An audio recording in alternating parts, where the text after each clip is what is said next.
Revolutionary Law episode 16. Byun Woo-sung dengan anak buahnya berhasil menghadang Jun, tetapi teman-temannya seperti Pak Kim, Pak Lee, dan Bu An bersama lainnya mencoba membantu Jun agar bisa lolos dari sana. Jun berlari dan berhasil sampai ke Hyu dan Ji-hoon yang sudah ditangkap oleh Jang Xiaomin.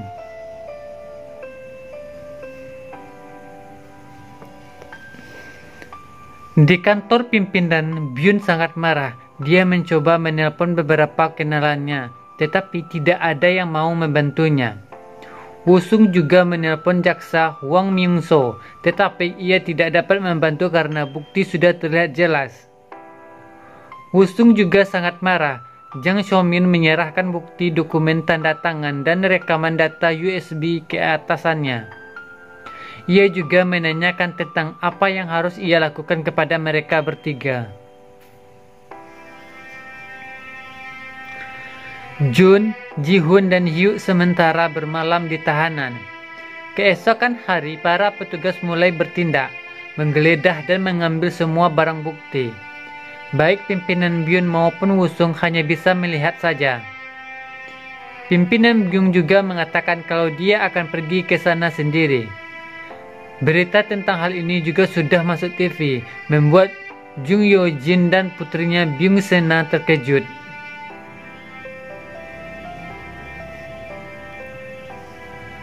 Sementara dalam sendirian, ayah Hyu memikirkan semua perkataan putranya.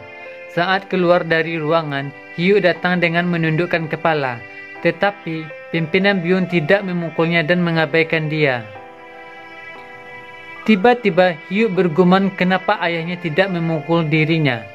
Pimpinan Byun baru tersadar dan akhirnya berbalik lalu marah besar kepada Hyu. Dia ingin menghajar Hyu tetapi dihentikan oleh anak buahnya dan Hyu lari dari sana.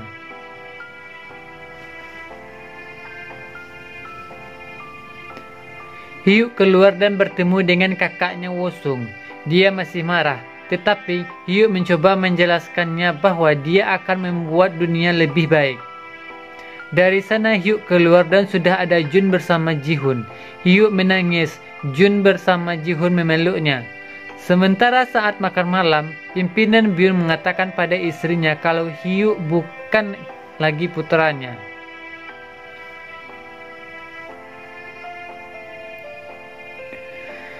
Hyu mengatakan ke Jun kalau dia tak bisa pulang, karena kalau sekarang pulang pasti ayahnya akan memukuli dia habis-habisan. Pada saat itu, ibunya Hyu menelpon. Mereka bertemu, dia mengatakan kalau besok ayahnya akan pergi ke kejaksaan. Dia meminta Hyu untuk menemani ayahnya. Jung Yo-jin juga menangis dan Hyu hanya bisa berkata minta maaf.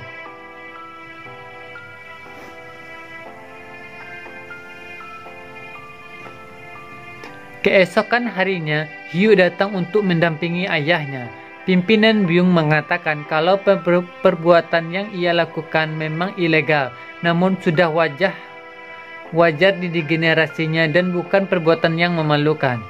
Tetapi pimpinan Hyu menasihati juga kepada putranya kalau dia harus hidup dengan caranya sendiri, karena mereka beda generasi.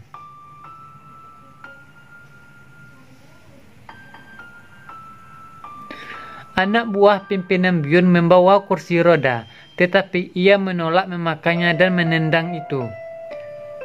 Kemudian jaksa mulai menginterogasinya dan pimpinan selalu mengatakan dia tidak tahu banyak soal pertanyaan yang ia lontarkan dan suruh langsung menanyai pengacaranya.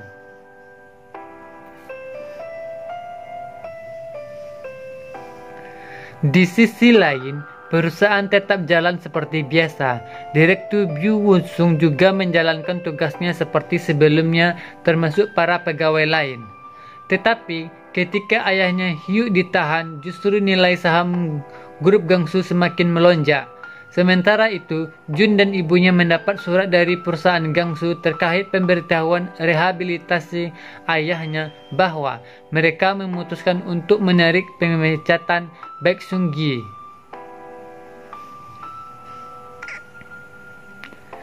Jun berdandan dan memakai pakaian rapi. Kemudian ia bertemu Ji-hoon di depan pintu.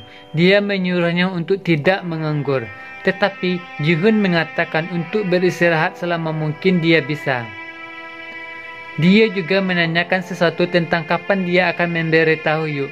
Lalu Jun menjawabnya segera. Di perusahaan, Bu An menjadi pimpinan pembersih.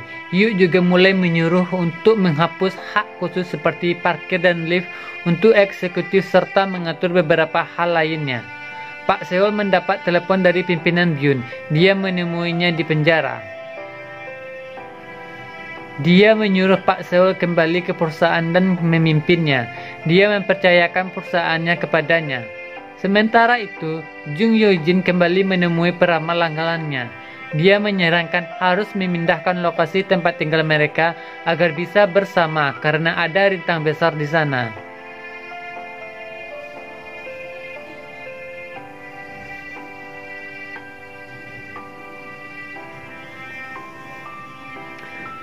Hyuk telah mempekerjakan Pak Lee di divisi keuangan.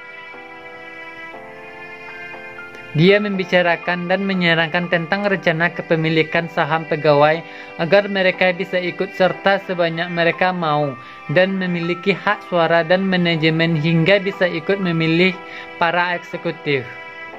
Pak Kim masuk dan membawakan nasi mangkuk produk baru dari tim perencanaan. Hyuk serta Pak Lee mencobanya.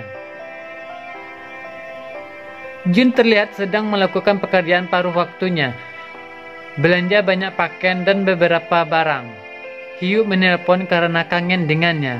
Mereka jarang ketemu karena jabatan Hyuk sekarang semakin tinggi dan tanggung jawabnya pun semakin besar. Ia sering lembur karena merindukannya. Hyuk ingin Jun mampir ke tempatnya. Saat mau pulang, Jun bertemu dengan ibunya Hyuk. Mereka makan kulit dan minum bersama. Dia masih ramah kepada Jun dan menyuruh Jun untuk tidak perlu merasa bersalah akan hal ini. Dia juga menanyakan apakah Jun akan pindah dari rumah itu. Jun sendiri mengatakan kalau ia memang akan segera pindah dan akan memberitahukan lokasi barunya setelah pindah nanti. Jun datang ke ruangan kerja Hyuk dan terlihat dia sudah tertidur. Lalu ia membangunkannya. Dia kelelahan dan masih banyak pekerjaan yang belum selesai. Hyuk ingin melanjutkan tidurnya untuk sesaat. Pak Seol menemui Ji-hoon dan meminta dia balik ke posisinya semula di tim perencanaan perusahaan. Dia sudah membujuknya dan meminta Ji-hoon tidak mengecewakannya. Saat pulang di depan rumah, Ji-hoon membayangkan masa lalunya saat pertama kali datang ke tempat itu. Sementara Jun sudah bertekad memesan tiket pesawat untuk menghabiskan waktu perjalanan ke luar negeri. Hyuk ingin mengadakan pesta untuk 180 hari sejak dia bertemu dengan Jun. Kemudian Ji-hoon menyombongkan diri kalau dia sudah mengenalnya sekitar 3000 hari. Dia juga mengetahui banyak hal tentangnya. Jun datang dan menemui Ji-hoon. Mereka akan pergi berdua. Hal ini membuat Hyuk semakin cemburu. Ji-hoon melihat apartemen lokasi barunya. Dia bertekad akan segera pindah. Karena sudah tidak punya alasan untuk tinggal di sana lagi. Karena Jun juga akan pindah dari sana. Hyuk penasaran dan mencoba menelpon untuk menanyakan kemana saja kepergian mereka berdua. Tetapi Ji-hoon mencoba menggoda Hyuk. Jun mengatakan ke Ji-hoon kalau dia akan bepergian selama setahun, melihat dan merasakan dunia yang belum pernah ia lihat serta makan seluruh makanan yang ada di dunia ini. Karena pekerjaan paruh waktu, dia juga akan bekerja keras di sana. Ji-hoon menyuruh Jun memberitahu hal ini kepada Hyuk. Di depan rumah Hyuk menunggu mereka berdua, tetapi justru melihat Ha Yong-hee dengan Jang Chomyeon yang baru saja pulang kencan bersama. Mereka berdua juga coba menggoda Hyuk. Saat pulang, Ji-hoon mengatakan ke Hyuk bahwa dia akan mulai kerja besok. Saat berada di kantor, Ji-hoon disambut oleh anggota tim lainnya. Jun sudah mempersiapkan koper dan berbenah. Ji-hoon, Yong-hee, Jun-dang, dan Jang Chomil akan makan bersama. Ji-hoon mengatakan ke Jun kalau dia sudah memberitahu Hyuk akan kepergiannya pada malam sebelumnya. Hyuk tidak ikut makan bersama mereka. Sepulangnya dari sana, Jun menunggu Hyuk. Dia meminta maaf karena tidak memberitahunya. Hyuk terlihat kecewa dan tak banyak bicara, lalu pergi meninggalkannya masuk rumah. Jun pergi ke bandara dan diantar oleh ibunya bersama ibu Hyuk, Jung Yo Jin. Mereka menyuruh Jun untuk sering-sering menelponnya. Selain itu, mereka berdua juga mulai sudah akur. Jun menelpon Ji-hoon untuk pamitan. Hyuk tidak menghubunginya sama sekali. Bahkan ia mencoba telepon Hyuk, tidak diangkat olehnya. Sampai dalam pesawat, ia terus mencoba menghubungi Hyuk, hingga akhirnya ia terkejut pria yang duduk di sebelah tempatnya. Jun terkejut kenapa dia ada di sini. Hyuk mengatakan ke Jun kalau dia akan pergi jalan-jalan melihat aurora, makan semua makanan yang ada di dunia sama seperti yang akan Jun lakukan.